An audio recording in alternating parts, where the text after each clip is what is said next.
Story 1. My friend had an old-school Volkswagen from the 70s or 60s. I always called it the mystery machine when he would pick me up. So much so that he had named it that, and even got a custom paint job to make it look like it. I can't show the picture because I did not get his permission. One morning he and I decided we were going to go get breakfast from McDonald's. We both got a McGriddle with an orange juice for our drink. He told me of this one spot that was amazing, looking over a cliff, and you could see the bridge with all the cars going over it. I named a place, and he said, "No, this one is secret, and it goes 3 times higher than that one." We drive for 10 minutes and park in the dirt parking lot, and he hikes along the trail with our breakfast. We get up there, and the view is beautiful, and the wind is going strong and hard, and there is only enough room for me and him to sit next to each other. If another person came up there, we would have to say, "Go back." No one should go up here, though, because there are not really any signs that say we can go up here. In the other one, there's a sign that says blah blah point, and it has an arrow. Anyways, we talked and ate for about 15 to 20 minutes, and then we decided to go back down. Now, to paint a picture, there's wind going in our faces and the sound of cars driving. Through those two things going on, we hear a crack in the trees. Now, it could have just been the tree from the wind, so we ignored it. We keep walking, and we hear a whip. It was as if someone had gotten a whip and they whipped the tree. Now me and my friend both look at each other, and we run in the direction we hear it. Keep in mind, there is like a mini forest of trees we are running to. It takes like 10 to 15 minutes to go through them, but that is really quick. We keep on running, and then we stop. We both ask each other what we are doing. So we stop and keep walking, and right before we get out of that heavy area of trees, a rock hits us. Now as we turn, we look, and we see 3 trees down and a McDonald's cup. We went back to the McDonald's we came from and asked if anyone followed us, and they said an employee ended up robbing their location and was on the run. He was caught at 8:45 in the morning, and we left at 8:50 in the morning in the same area we were in. Story 2. It was a very common thing for people to meet up in the parking lot of the pharmacy by my high school. Now, it was by no means legal for a bunch of cars to do donuts, but hey, when it's late at night and you got a bunch of car lovers who are young mixed with drunk or high people in their 20s, what are you going to do? Now, I don't have a fancy car, just a little Honda, but my friends are car lovers, so I want to support them. So I get there and I park and I go out and see them, and everything is cool. I'm with my 4 friends watching another one. There had to be at least 100 people here.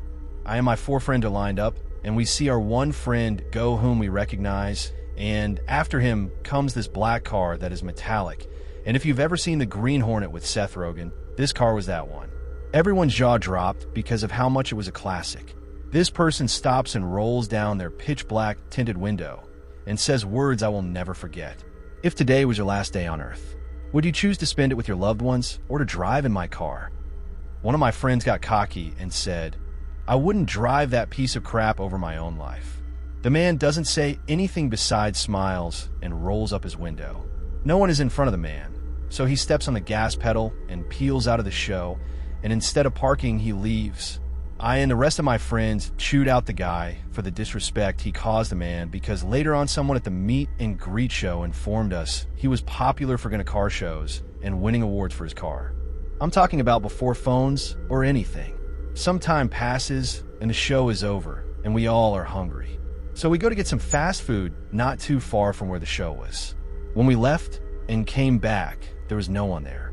We were not surprised because we were gone for like 30 minutes.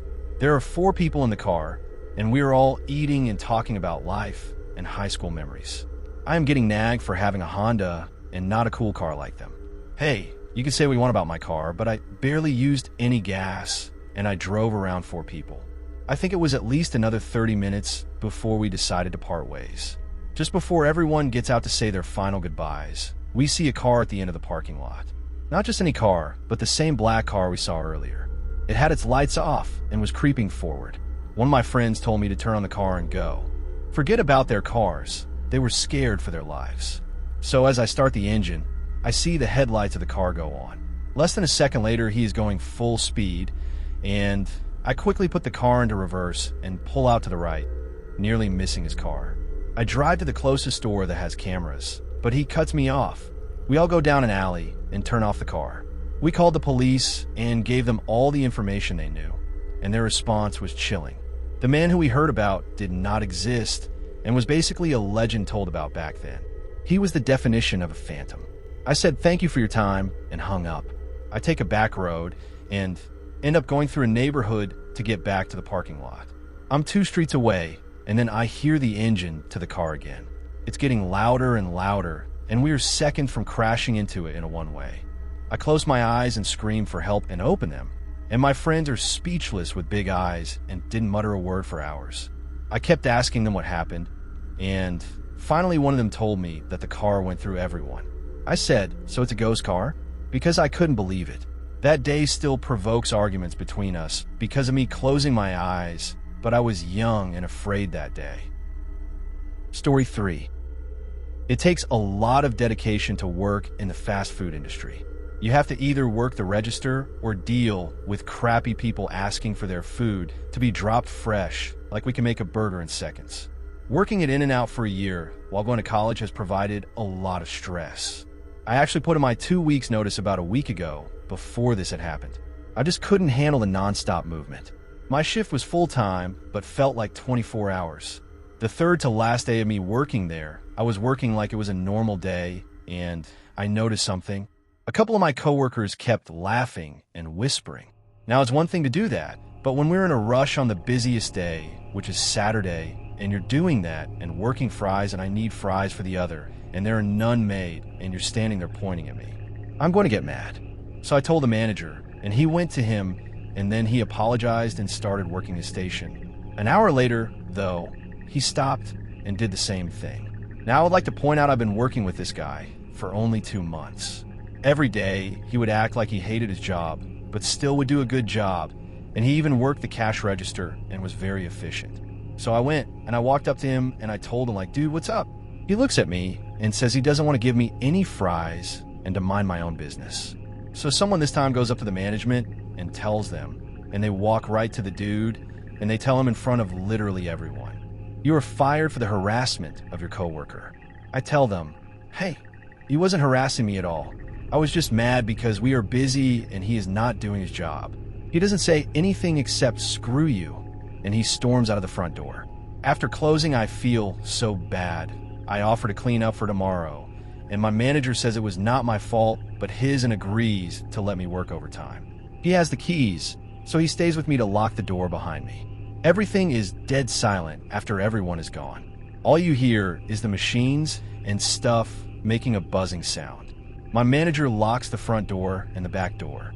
About an hour passed, and I heard a noise while I was cleaning up. I go to look outside, and nothing. I say, well, it's a bad area, so who knows what it could be. A split second later, I see a worker hat on the ground, and I bend down to get it, and when I look up, it's the dude who worked fries. He had a gun to my nose and told me to go sit in a booth while he took out the cash. He said he hated me, and if I tried to run out, he would shoot me dead. So to the right of me is the restroom where my manager was at.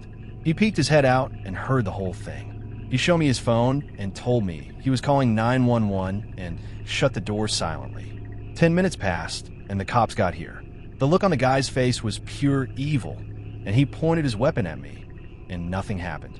I ducked behind the booth, and bullets went flying through the glass over and over again. I hear someone say, hang on, ceasefire. The door is kicked in, and the first face the police see is me, scared out of my mind and ready to scream. They grab me, and I tell them to get my manager, and they run to the other side of the trio around me and get him, and we both get out. A separate group goes in after the dude, and when they come out, they say he was pronounced dead. I will never know the true intentions the guy had for me, but I'm guessing they weren't good. The only thing I could theorize is that he got mad I was leaving when he hated his job. If that was true, why didn't he quit though? Again, I will never know for sure why he did what he did. Story 4.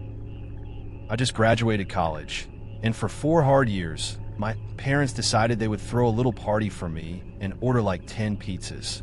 I was surprised because they said it would be here in 25 minutes. When the guy arrived, he looked like he was going to pass out from sweating for some reason. I could hear my dad ask him, "Are you okay?" He said it was just a rough shift he had, and being an Uber Eats driver may seem chill, but it is not.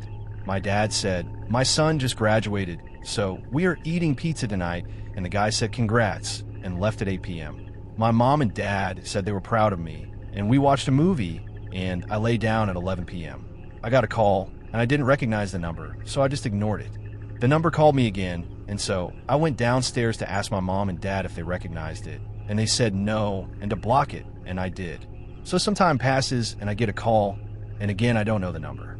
They call me 3 times, and on the 3rd time I answer, and it's a machine that asks me if I want to enter to win free pizza. I was too lazy to answer, so I replied no, and the call hung up. I was feeling very full, and the room seemed to get hot. I can never go to sleep at night if 2 things are not right. If the fan isn't on, and if I don't have water beside me. So I go downstairs for what I was hoping was the last time. As I turn the corner of the staircase, I see the reflection of lights pulling into our driveway. Now we lived in a cul-de-sac, so no one was driving by. I freeze in place and hear a loud thud next to me. As fast as I can, I run back upstairs and I call my dad. He says yes in a tired voice, and I told him I think we were being robbed, and I explained the situation to him, and he called the police after him, and my mom and I ran to my room.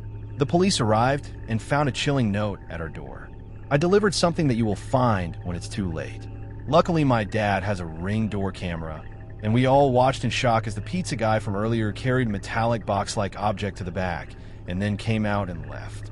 We all went back there to the backyard and searched for what we had seen on video. Just as the cops were going to call in the dogs, I accidentally noticed a small crack in the housing. When I took a peek in there using my phone's flashlight, I saw the box. I told the cops, and they got their gloves and pulled the box out. Now, there was just a mix of powders, which at first baffled me. I could see the cops knew instantly what they had found. They called the crime scene people over, and they were wearing suits and the whole 9 yards. It was like there was an alien in the backyard. Now, me being young and dumb back then, I didn't know that they were chemicals that, if they got wet, would explode. Basically like a bomb being out in our yard waiting for it to rain. Now, there were some questions like, why did he do this? I guess that is the only question. It turns out that we were his second to last delivery for the day, and he ended up getting a DUI later that night and blamed it on his back for taking 10 pizzas up the stairs. I had said earlier it was just my family, but some of my friends as well had left. They live on my street and witnessed the whole thing. That night, I had never been so happy and scared at the same time. Thank you for making it the end of the video. Due to recent life events, it's been hard to make content like how I wanted to. As of recently, I started regaining my faith in God, and I started praying. I've already got the scripts to the next 4 videos. By the time you will have seen this, I will have my next 4 videos on autopilot, so don't worry. It's going to be a long time before y'all are without a video. Until next time, see you, and if you can subscribe, I'll appreciate it.